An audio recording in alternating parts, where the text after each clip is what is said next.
Boa tarde, graça e paz de nosso Senhor e Salvador Jesus Cristo. Muito bem-vindos, feliz por vê-los apostos. Nosso texto de hoje, como está aí na página anunciado, é Lucas capítulo 8, versículos 4 a 15. E o nosso tema, caminhos do coração. Não é uma abordagem nova, mas é uma aplicação diferenciada. E você já vai entender por quê, pois via de regra, a parábola do semeador, que é uma das mais excelentes ou das mais intensas parábolas reproduzida pelos três evangelistas, pronunciada pelo Senhor Jesus, ela ocupa lugar de destaque nos três evangelhos. Ela está dentro daquele contexto que viemos abordando aí em nossos artigos sobre o lugar, a centralização da palavra na vida do crente. Sem essa centralização não existe evangelho, não existe por que ser crente, não existe igreja, não existe cristianismo, não existe vida cristã, não existe nada. Existe religiosidade insípida, espúria, que acaba esboroando no fim de tudo numa vida mal vivida e de desperdício. O evangelho é o centro da nossa realização, o evangelho é o centro da nossa vida com Deus, e Jesus colocou na abertura das suas parábolas a parábola do semeador, exatamente para fazer esse posicionamento. E nos artigos eu já chamei a sua atenção para o fato de que os evangelistas tiveram cuidado de fazer uma distribuição de uma outra pequena parábola e de um fato histórico, aquele momento em que Maria chega com seus filhos para procurar interromper Jesus dentro de um grupo em que ele está falando para um grupo de pessoas, a fim de receberem uma atenção diferenciada, e Jesus manda aquela resposta que num primeiro momento nos parece grosseira: minha mãe e meus irmãos são os que ouvem a palavra de Deus e a praticam, para posicionar em tudo isso esta centralização da palavra. Então destaca-se a parábola do semeador. Mas hoje, como dissemos, nós vamos fazer nela uma aplicação que é muito mais para nós crentes, a igreja desta geração, do que para qualquer novato, qualquer pessoa que esteja chegando para ouvir pela primeira vez uma palavra de evangelização, uma abordagem evangelística. Então vamos à nossa leitura em Lucas 8, versículos 4 a 15. Por favor, me acompanhem. Após a leitura estaremos orando, então, considerando a exposição de hoje, que eu vou procurar moderar o máximo que eu puder. Reunindo-se uma grande multidão e vindo a Jesus gente de várias cidades, ele contou esta parábola. O semeador saiu a semear. Enquanto lançava a semente, parte dela caiu à beira do caminho. Foi pisada e as aves do céu a comeram. Parte dela caiu sobre pedras e, quando germinou, as plantas secaram, porque não havia umidade. Outra parte caiu entre espinhos, que cresceram com ela e sufocaram as plantas. Outra ainda caiu em boa terra. Cresceu e deu boa colheita a 100 por um. Tendo dito isso, exclamou: aquele que tem ouvidos para ouvir, ouça. Seus discípulos perguntaram-lhe o que significava aquela parábola, e ele disse: a vocês foi dado conhecimento dos mistérios do reino de Deus, mas aos outros falo por parábolas, para que vendo não vejam e ouvindo não entendam. Este é o significado da parábola. A semente é a palavra de Deus. As que caíram à beira do caminho são os que ouvem. E então vem o diabo e tira a palavra do seu coração para que não creiam e não sejam salvos. As que caíram sobre as pedras são os que recebem a palavra com alegria quando a ouvem, mas não têm raiz.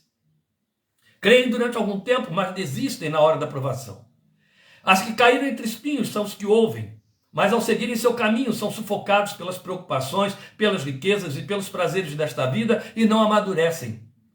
Mas as que caíram em boa terra são os que com um coração bom e generoso ouvem a palavra, a retêm e dão fruto com perseverança.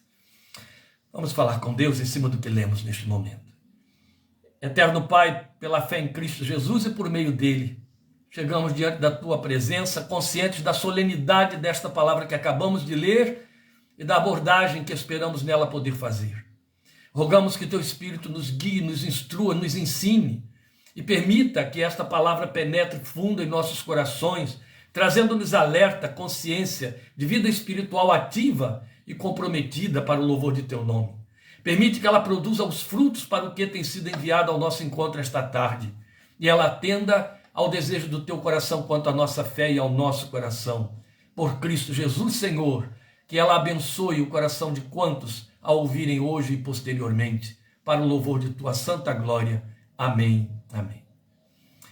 Meus amados, eu disse que nós faríamos uma aplicação diferenciada da parábola, porque dado o fato de que Jesus coloca o que eu estou chamando de caminhos do coração, um primeiro terreno que ele chama de solo, e daí o coração, como ele explicou na exposição da parábola, como sendo aqueles que se perdem. O texto diz, no versículo 12, na explicação daquela parábola da semente que caiu à beira do caminho, os que ouvem, então vem o diabo e tira a palavra do seu coração para que não creiam e não sejam salvos.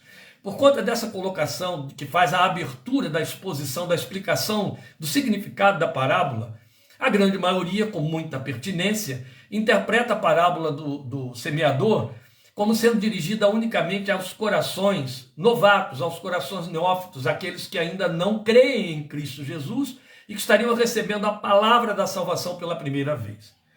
A nossa aplicação diferenciada no sentido de que, a despeito desta colocação do caminho duro, queremos chamar a sua atenção para o fato de que o coração continua sendo coração.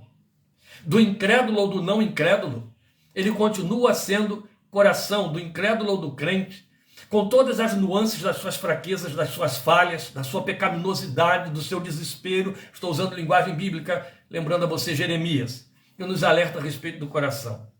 Então nós faremos por conta disso uma abordagem diferenciada nessa aplicação desta célebre parábola. Então já tivemos a oportunidade, como já dissemos aqui em nossa página mesmo aí do Facebook, de mostrar esse lugar estratégico que ela ocupa nos evangelhos de Marcos e Lucas.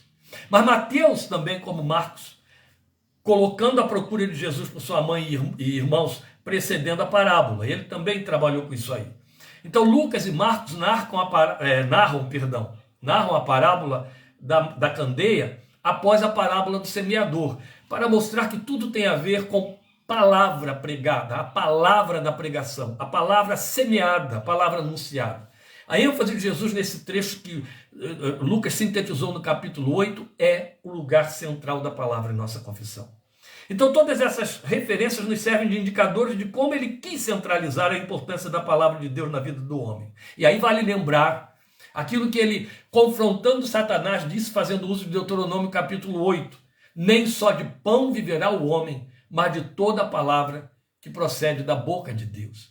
Este texto fundamental, este texto que remonta a milênios desde o tempo em que Deus se revelou a Moisés e que Jesus se apropriou na hora de confrontar Satanás, que estava querendo fazer propostas de troca da tentação entre o que era temporal e o que era eterno, ao Filho de Deus, o próprio autor da fé, o próprio palavra encarnada, o Logos divino. Jesus o confronta dizendo, nem só de pão viverá o homem, mas de toda a palavra que procede da boca de Deus. São extremos. Ele diz não só de pão, mas de toda a palavra. Não apenas o pão, mas de toda a palavra. De forma que a palavra vai suprir o próprio pão, vai suplantar a própria necessidade do pão. Isso é muito importante. E é por onde então nos devemos apropriar das considerações interpretativas dessa parábola no que diz respeito a nós, os que cremos. A despeito do primeiro texto, que fala dos que não são salvos por causa do lugar do caminho, o lugar da beira do caminho. E aqui em destaque, os dois focos que Jesus procura levantar diante de nós são coração e semente. O coração como sendo o solo em que a semente cai, e esse solo é o meu coração, é a vida do homem, é o centro receptor da palavra ministrada, e a semente, que como o próprio Senhor Jesus explicitamente disse, é a palavra de Deus. É muito importante ele mostrar a palavra aqui assumindo essa categoria de semente. Entende? Ela vem como semente. Ela é sempre semente. Ela é lançada para brotar. Há uma participação nossa, há uma recepção, há um solo que há de cultivá-la. A função do semeador é jogar a semente, e o semeador aqui é Jesus. O semeador saiu a semear. Ele não disse um semeador. Em nenhum dos textos dos evangelistas há um artigo indefinido, mas ele deixa muito claro a definição do artigo quando ele coloca o semeador. O semeador é ele. O semeador saiu a semear. Depois ele vai enviar os seus como semeadores, que também sejam os semeadores, a semearem a palavra. Mais ainda, né? Se você for para João capítulo 4, vai ver que Jesus os envia para fazer colheita. A seara é grande, ela já está plantada. Amados irmãos, prestem atenção no fato de que ele coloca a palavra como semente. Ela é como semente, não é uma árvore pronta. Ela vem para ser cultivada de maneira que cresça e dê fruto. Ela requer trabalho de quem a recebe. O trabalho do semeador é lançar a semente. Bem, eu quero te chamar a atenção também para esse outro fato. Nós temos o hábito de presumir que por havermos crido um dia, esta sementeira foi para a salvação e nunca mais se repetiu. Não há como ver isto aqui. É como de errado em si mesmo. Eu chamo a sua atenção para o ensino bíblico fundamental. Sempre que eu tenho oportunidade, eu bato nele, Romanos 10, 17. Romanos é a carta do meu fascínio na Bíblia. Romanos 10, 17, Paulo diz para mim, para você, para a igreja, para o crente, aquele que já tinha nascido de novo. A fé vem pelo ouvir e ouvir a palavra da pregação de Cristo. Se nós tivéssemos um pouco mais de cuidado em dar atenção a esta informação do apóstolo Paulo em Romanos 10, 17, teríamos mais cuidado também no trato com esta palavra aqui. Temos a liberdade de acesso para usar a tempo e fora de tempo. A minha fé depende de ouvi-la. A minha fé é alimentada nela. Quanto menos eu a ouço, quanto menos eu me detenho nela, menos fé, mais fraca fica a minha fé e pode até perecer. É como entrar em estado de inanição por falta de alimento sólido. E esta verbalização toda é usada na Bíblia com todas estas alegorias, com muita abundância, seja nas penas de Paulo, seja na carta aos Hebreus. A gente encontra o texto falando do se alimentar e do passar fome quanto à palavra. Aquele que não se alimenta dela é como criança raquítica, ele não cresce, ele fica carnal, mas o que se alimenta nela torna-se mestre, e aí, quanto a isso, já não é mais necessário voltar aos rudimentos, é a linguagem de Hebreus, tão bela. E aí há este jogo todo para fazer você entender quanto precisa comer desta palavra, quanto você necessita, sua fé necessita dela para existir e ser fé verdadeira, fé aprovada, fé sem magia. É muito fácil produzir e viver de uma fé que é provocada por atos culticos. Entende? Atos, momentos de culto, momentos litúrgicos. Liturgia não produz fé. Liturgia é apenas a reprodução da fé que já foi produzida dentro de você. É a externalização dela. Ter a pretensão de que porque eu participo de um ato de louvor, porque eu participo de uma noite de oração, porque eu participo de um ato de culto e de comunhão, isso vai produzir fé no meu coração, é estar fora do rumo de Romanos 10, 17. A fé vem pelo ouvir e ouvir a palavra de Deus. Entende? Ouvir a palavra de Deus. Então, meus queridos, quero que você atente para estas coisas que temos a considerar aqui. É por sua voz que o Senhor nos fala, por sua palavra. E basta perceber a segura afirmação que ele nos faz disto em seu apelo à igreja de Laodiceia. Eis que estou à porta e bato, se alguém ouvir a minha voz e abrir a porta. Foi a crentes que ele disse isso. Por mais que ele tenha reprovado a igreja de Laodiceia, a quem ele disse que amava, ele estava falando com uma igreja de crentes. Fracos ou fortes eram crentes. Frios ou quentes eram crentes. Mornos, mas eram crentes. E o que ele estava dizendo é: eu estou falando, se ouvir a minha voz, a dúvida fica quanto ao ouvir. Porque ele está sempre falando. Todos os dias, a todo momento, o Senhor precisa falar, ele sustenta a nossa fé. Se eu leio a Bíblia me dizendo em Hebreus 1:3, que Deus está sustentando todas as coisas, todas as ordens de coisas criadas pela palavra do seu poder, o que dizer da minha fé e da sua fé? Se para que o sol brilhe, se para que o oxigênio entre nos seus pulmões, se para que haja chuva, se para que haja sementeira, se para que a terra continue girando. A palavra de Deus tem que estar dando ordens contínuas e sustentando as coisas criadas. Quanto mais a fé que ele colocou no meu e no seu coração, ela precisa se alimentar da sua voz. E o que ele põe em xeque é: será que esta voz está sendo ouvida? Nosso coração é inconstante, meus queridos. Essa é que é a questão. Em suma, eu lhes asseguro que todos os dias o Senhor sai a semear sua voz, a semente da sua palavra em seus corações. Mas se é fato que há uma sementeira constante, e é fato, também é fato que o coração apresenta transições variadas do solo com que as recebe. E este é um mal que atinge a nós também, crentes.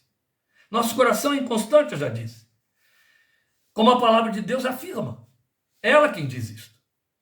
Por isso nós somos exortados a guardar as suas saídas. Lembra de Provérbios? Sobre tudo que se deve guardar, sobre todas as coisas que se deve guardar. Guarda o teu coração, porque é dele que procedem as saídas da vida. As ações, as decisões, os atos, as palavras. Jesus dá muita ênfase a isto. Do coração procedem os maus desígnios, a boca fala daquilo que está cheio o coração, pelas tuas palavras será julgado. E por aí vai. Então o coração é inconstante o tempo todo, mas é sobre esse coração inconstante que o Senhor está semeando, a palavra, a semente da palavra. Então, daí a parábola do semeador ser pertinente a nós também constantemente em nossa caminhada de vida na fé. É isso que eu estou chamando de uma aplicação diferenciada. O nosso coração pode receber a semente num desses 4 estados propostos pelo Senhor, mesmo o primeiro. Eu não diria que no primeiro perderíamos a salvação, isso não existe. Isso não tem consistência na Bíblia. Mas significa que haveria uma inutilidade, uma falta total de produção e de resposta. Então eu devo lembrar que somente numa condição, segundo o que lemos aqui, o coração cumpre o que fomos orientados a fazer com a palavra, conforme Apocalipse 1:3 diz. Apocalipse 1:3 é outro texto que eu coloco em paralelo a Romanos 10:17. Feliz aquele que lê, olha que interessante o verbo que entra aí, feliz aquele que lê as palavras desta profecia, e felizes, porque um lê e vários ouvem, aqueles que ouvem e guardam o que nela está escrito, porque o tempo está próximo. Então vamos pensar nesses quadros, estágios, estados ou caminhos do coração que Jesus coloca aqui para nós na forma desta parábola. Vamos voltar à leitura dos versículos 5 e 12 para falar do estado de coração endurecido. Veja aí o versículo 5. O semeador saiu a semear. Enquanto lançava a semente, parte dela caiu à beira do caminho, foi pisada e as aves do céu a comeram. Eu não tenho tempo. Eu disse que eu estaria procurando ser moderado aqui o máximo possível para entrar, não tem tempo para entrar nas nuances e detalhes bem característicos de cada abordagem dessa. Mas se você quiser algo muito mais profundo, muito mais rico, muito mais abundante, leia uma obra clássica das penas do Padre Antônio Vieira, século XVI, lá em Maranhão, quando ele pregou sobre o sermão do O Semeador. É o mais clássico, o mais profundo sermão sobre o semeador que alguém já pôde escrever. E ele entra em muitos detalhes aí, só que a aplicação dele não é esta que nós estamos fazendo em hipótese alguma. Então, nós vamos procurar sintetizar o que queremos significar aqui. Já se disse que o caminho da beira, que é o que Jesus fala aqui, é aquele por onde todos passam. Então vamos ver o versículo 12, onde ele explica o significado do que ele acabou de dizer e que lemos no versículo 5. As que caíram à beira do caminho são os que ouvem, e então vem o diabo e tira a palavra do seu coração para que não creiam e não sejam salvos. Coloquemos assim, para que não creiam e não obtenham resultado, já que estamos falando de corações crentes. A palavra não pode ser recebida concorrendo com um corolário de ideias. É isso que primeiramente aponta o beira do caminho. Sabe, é aquele lugar por onde passam todos, passa tudo, é a beira do caminho. Vejo muita gente tentando jungir conceitos filosóficos, psicológicos e até esotéricos à palavra que recebem, e eu estou me referindo a crentes. É um esforço vão. Tenta arranjar substratos, tenta arranjar pontos de apoio e de explicação daquilo que eles não estão conseguindo receber bem, não estão conseguindo deglutir, porque vai na contramão de seus desejos, de suas propostas, de seu modus vivendi, sua filosofia de vida. E então tentam conseguir apoios e bengalas, deixando que outros passem pelo caminho em que a palavra foi semeada no seu coração. É esforço vão. A semente acaba sendo comida por essas aves de rapina e desaparece. O caminho endurecido também é típico para aquele que vive na beira, literalmente na beira do caminho. Entende? Ele tem tempo para tudo, e porque tem tempo para tudo, não tem tempo suficiente para se deter sobre a palavra semeada. Quando ele ouve a Bíblia, ele o faz como num serviço de fast food. O diabo arranca o que ali caiu. Os que vivem na beira do caminho são aqueles que estão muito mais nos extremos do reino do que dentro dele. Me faz lembrar a experiência dos dias de Neemias. Lembram quando Neemias recebe a missão de reconstruir os muros protetores de Jerusalém, a Jerusalém devastada pelas forças da Babilônia? Quando ele retorna e ele tem a função de reconstruir os muros, ele começa a ser perseguido por aqueles que não querem ver a cidade ser reconstruída e ser fortificada outra vez. E então Neemias descobre num dado momento que os que estão apavorados, que os que estão agitados, que os que estão colocando medo na mão dos construtores e fazendo-os parar a construção, são os que moravam nas cercanias, na proximidade dos inimigos. Eles estavam longe do centro, eles estavam na beira. E porque estavam na beira, ouviam as ameaças, ouviam tudo que não presta, ouviam todas as mentiras e falsas profecias dos opositores, dos inimigos para a construção, que tinham o único propósito de deter a construção. E então eles vinham para os que estavam no meio e contaminavam o povo, enchendo-os de medo. O problema daquela gente é que eles viviam pelas beiradas. É um problema sério. Viver nos extremos e não no centro é um risco muito grande de jamais vir para o centro. O extremo é o lugar onde passam todos, é o solo duro, é o solo duro, é um solo duro, é um solo que não se quebra diante da mais poderosa palavra. Eu chamo a sua atenção para o fato de que este é um estado possível de seu coração que, se não percebido, ele se radicaliza e cai no lugar comum. Porque, é claro, quando falamos de inconstância, não estamos dizendo que você tem esse coração, mas estamos dizendo que, às vezes, o nosso coração chega a um estado desse. Permitimos coisas que nos levam a ficar dessa maneira e a palavra que está sendo semeada se perde. As aves de rapina vêm e a recebem antes que ela consiga deitar raízes. Depois nós temos o estado do coração passional. É o oposto. Versículos 6 e 13. O 6 diz e o 13 explica. Parte dela caiu sobre pedras, e quando germinou as plantas secaram, porque não havia umidade. No 13 ele explica. As que caíram sobre as pedras são os que recebem a palavra com alegria quando a ouvem, mas não têm raiz. Creem durante algum tempo, mas desistem na hora da aprovação. Não é interessante ele colocar aqui, creem durante algum tempo, eles conseguem crer? Não menos perigoso. Estamos falando de estado do coração, caminhos do coração. É típico daqueles que só entendem receber a ministração como palavra de Deus se esta lhes provocar algum tipo de emoção, de vibração interna, que tomam como autenticação e aferidor de unção quanto ao que foi dito. Ora, se o coração estava num estado de caminho endurecido, aonde que haverá sensibilidade para uma palavra, por mais que pareça poderosa? Mas o grande problema está em tomar o sentimento, as emoções como aferidor de validade da palavra que está sendo ministrada, que está sendo semeada. As pedras da emoção até deixam que a palavra medre, entende? Dura, porém, só até o tempo de cessar da emoção diante de um desafio que põe à prova a veridicidade do que se ouviu.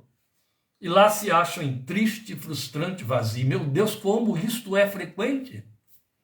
Os nossos movimentos de excesso, onde há um investimento muito grande de emotividade e apelos para essa emotividade, são prova contundente disso.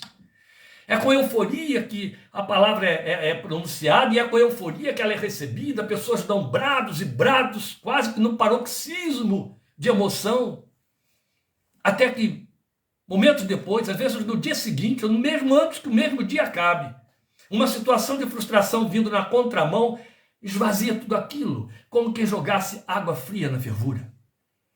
E acaba com tudo, na fogueira. E tudo cessa. Eu lembro de uma mulher veterana na igreja, já tive a oportunidade de declinar isso aqui, de me dizer que só aceitava como pregação digna de ouvir aquela em que o pregador berrasse para pregar. Eu disse que ela era veterana, e era veterana, era professora de escola dominical, pobres alunos. Uma outra esposa de presbítero, certa feita me disse que só dava atenção à pregação que falasse dos dons espirituais e sobre esses eflúvios. Se não tratasse disso, ela não tinha o menor interesse, nem parava lá para ouvir. Jesus disse que esses corações são superficiais. É irônico pensar que tais comportamentos se nos afiguram vidas de espiritualidade profunda, sensíveis. Mas o Filho de Deus mostrou que, em essência, são duros como pedras. E é fato, há dias em que amanhecemos com o coração sem profundidade para a palavra. Queremos algo que nos agite. Queremos algo que, em lugar de nós abrirmos espaço para que a semente entre, nós queremos que ela vá perfurando, que ela que vá invadindo o espaço. Até recebemos festivamente. No entanto, isso não pode passar daquilo que a psicanálise preconiza como mecanismo de defesa psíquica conhecida como reação projetiva. É aquele em que nós produzimos um comportamento aparentemente convincente que, na verdade, está encobrindo uma realidade oposta, da qual não nos apercebemos. Alegria no lugar de tristeza, amor no lugar de ódio e coisas semelhantes. Recepção no lugar de exclusão. Mas há momentos em que nossos corações se deixam encher por essas pedras. Sabe?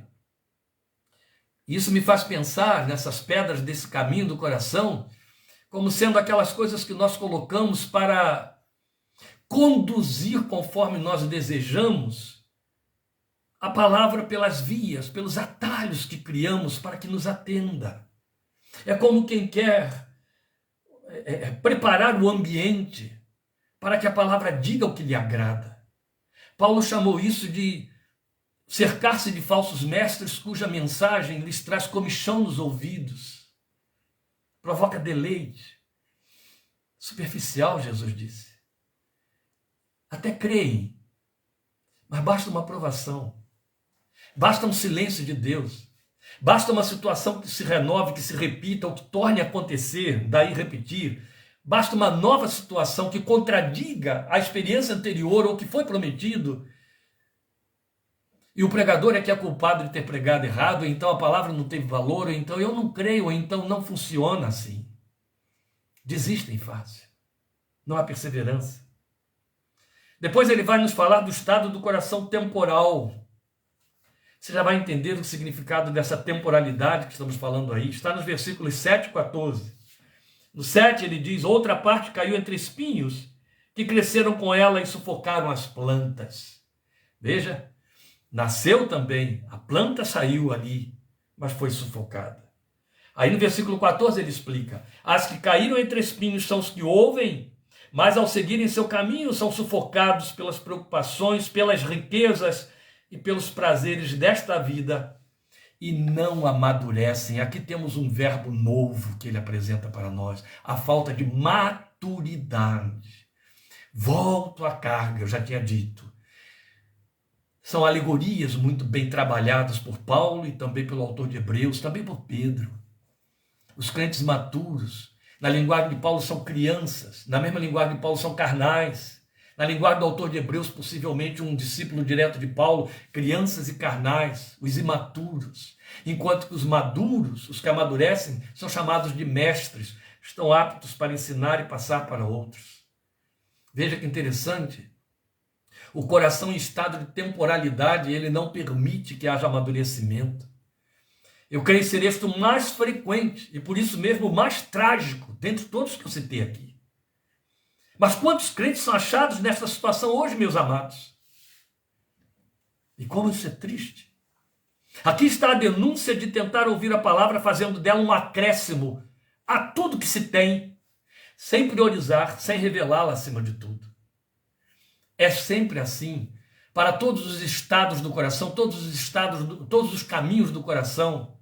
Quando a palavra de Deus não tem o valor que é próprio dela aos olhos de quem a ouve.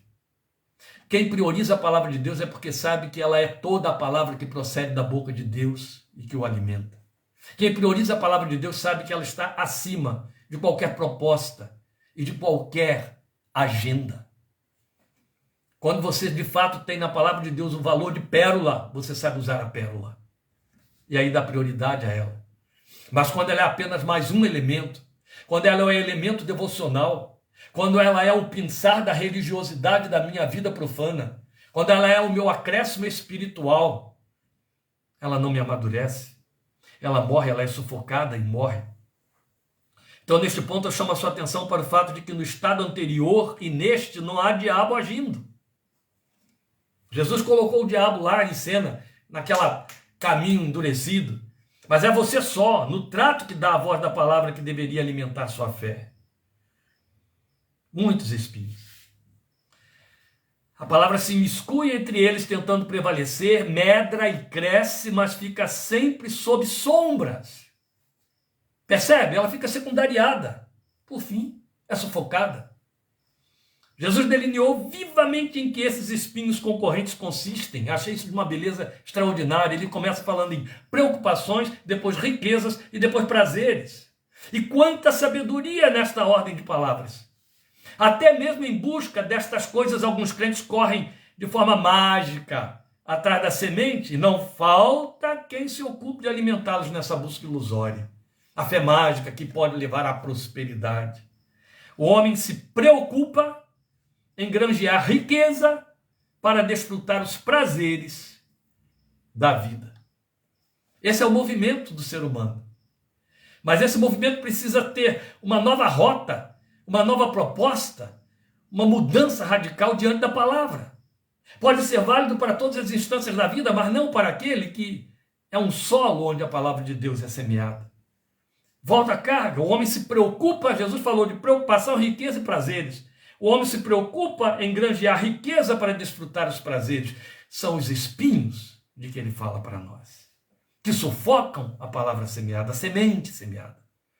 Então a palavra semeada morre em meio a essa azáfama. Isso é muito frequente, eu já disse. É frequente, é muito constante na vida da grande maioria. Jesus usou o verbo sufocar para dizer o que ocorre. Sim, não há espaço para oxigenar a semente com oração. Falta tempo. Por fim, a semente morre.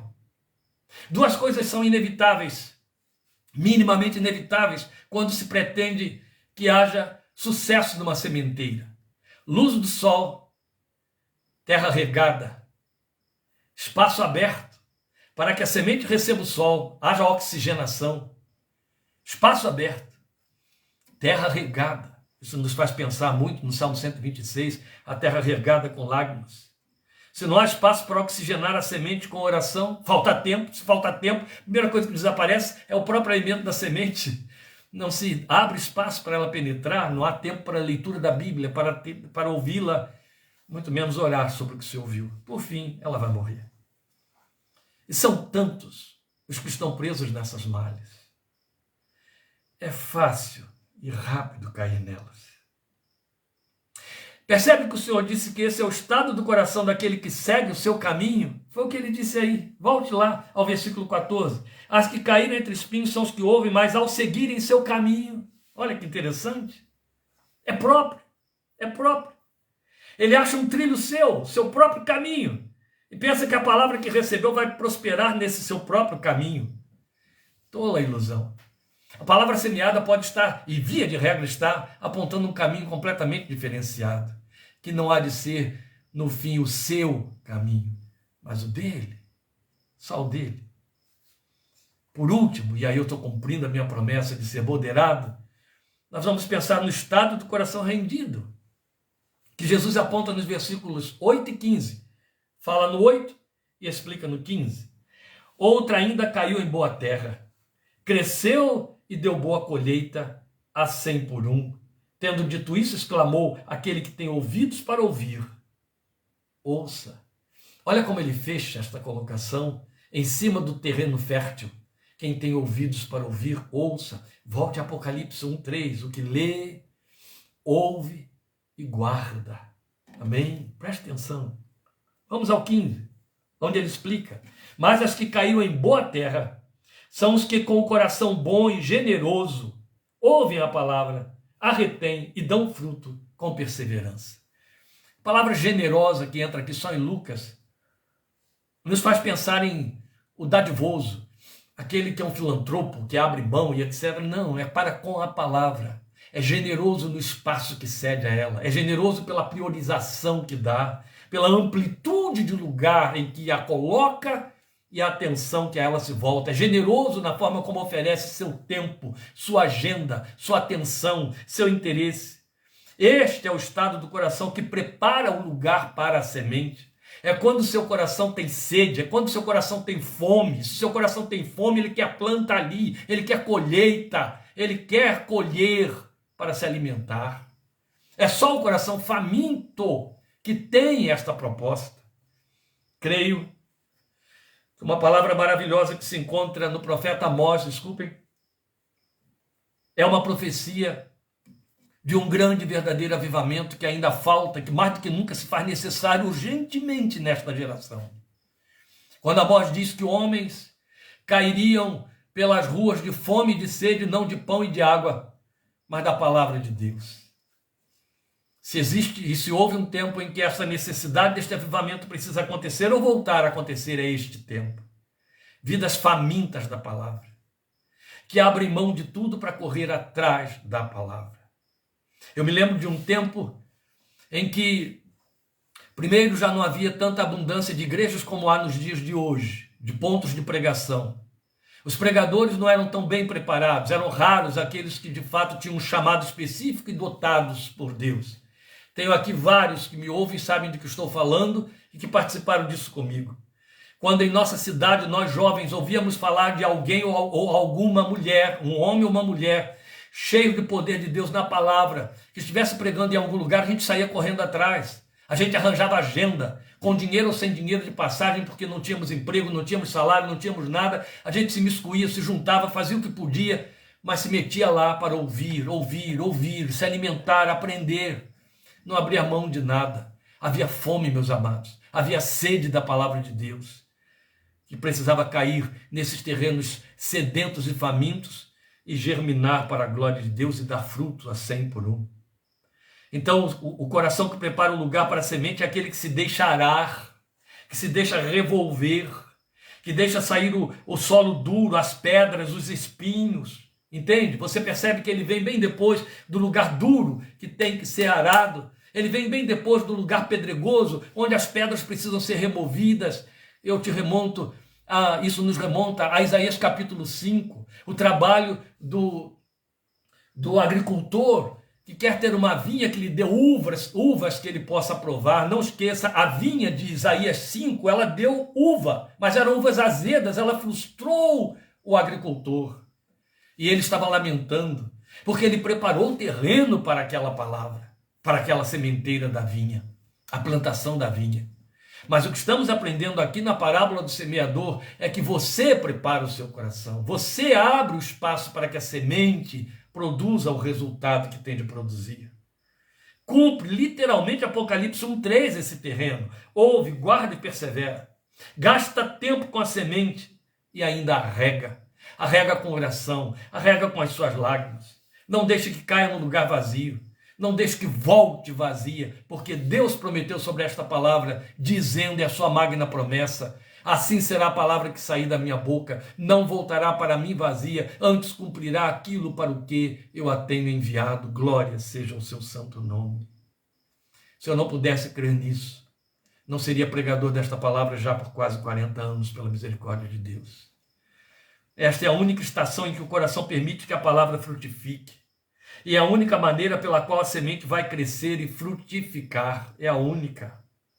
E aí eu volto ao início para poder encerrar, lembrando o que disse o Senhor: nem só de pão viverá o homem, mas de toda a palavra que procede da boca de Deus. Porque, como bem disse Paulo, o apóstolo, a palavra está perto de você, na tua boca e no teu coração. Isto é a palavra da fé que estamos pregando. Romanos 10:8. Guarde isso com você. Como está o seu coração hoje diante da palavra que está sendo ministrada? Como estará o seu coração amanhã? Ele está semeando todo dia. Você não precisa e nem deve ficar na dependência exclusiva de um momento de ministração, de um ato de culto em que alguém abra a Bíblia e pregue 20, 30 minutos para você. O Espírito de Deus te fala. O Espírito de Deus te semeia a palavra até com coreografia. Quando você olha uma tela pintada, uma obra de arte, o rosto de uma criança, quando você vê uma cena doméstica, uma cena de rua, quando você olha os céus, quando você contempla os céus como Davi fez. Davi ouviu a voz de Deus contemplando os céus. Romanos capítulo 1 diz que ele faz conhecer o seu poder criador através das coisas criadas. E é nisso tudo que ele te fala. Deus te fala no silêncio, mas ele está semeando a palavra.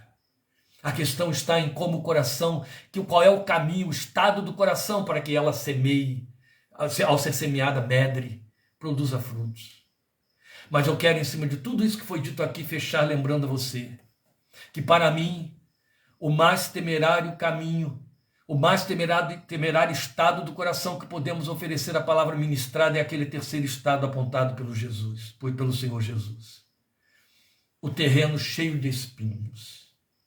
A busca desenfreada e prioritária por sairmos atrás de preocupações desta vida para adquirirmos conquistas e usufruirmos as benesses dessas conquistas. Jesus chamou de espinhos que concorrem com a semente. Ela está plantada, ela medra, ela cresce, mas fica sob sombras, sufoca e morre por fim. Esse é o perigo maior. Sabe, o terreno preparado, sem pedras e etc., é o terreno que está desprovido. É o terreno desamparado. Precisamos deixar a nossa fé nos levar a esse desamparo da dependência total na presença de Deus. Isto é possível. Meu amado irmão, Igreja do Senhor Jesus, minha amada irmã, esta palavra tem que ser a primeira e a última a nortear a sua vida. É nela, é por causa dela que você deve viver. Sua fé não existe, não tem valor, não tem significado, não existe fé crente, existe fé bíblica, se não proceder daqui, da revelação desta palavra. Deixe-se alimentar por ela. O Senhor te fortaleça. Te convido nesta caminhada a continuarmos quarta-feira, em nome do Senhor Jesus, com Minuta da Fé, 20h30. O Senhor te abençoe e te guarde. E até lá, obrigado por sua companhia, por sua atenção e por suas orações a nosso favor e a favor de nossas famílias. Estivemos todos doentes aqui nestes dias. Estamos melhorando, graças a Deus, e aí colocando tudo em ordem outra vez. Deus te abençoe e fortaleça em nome do Senhor Jesus. Amém.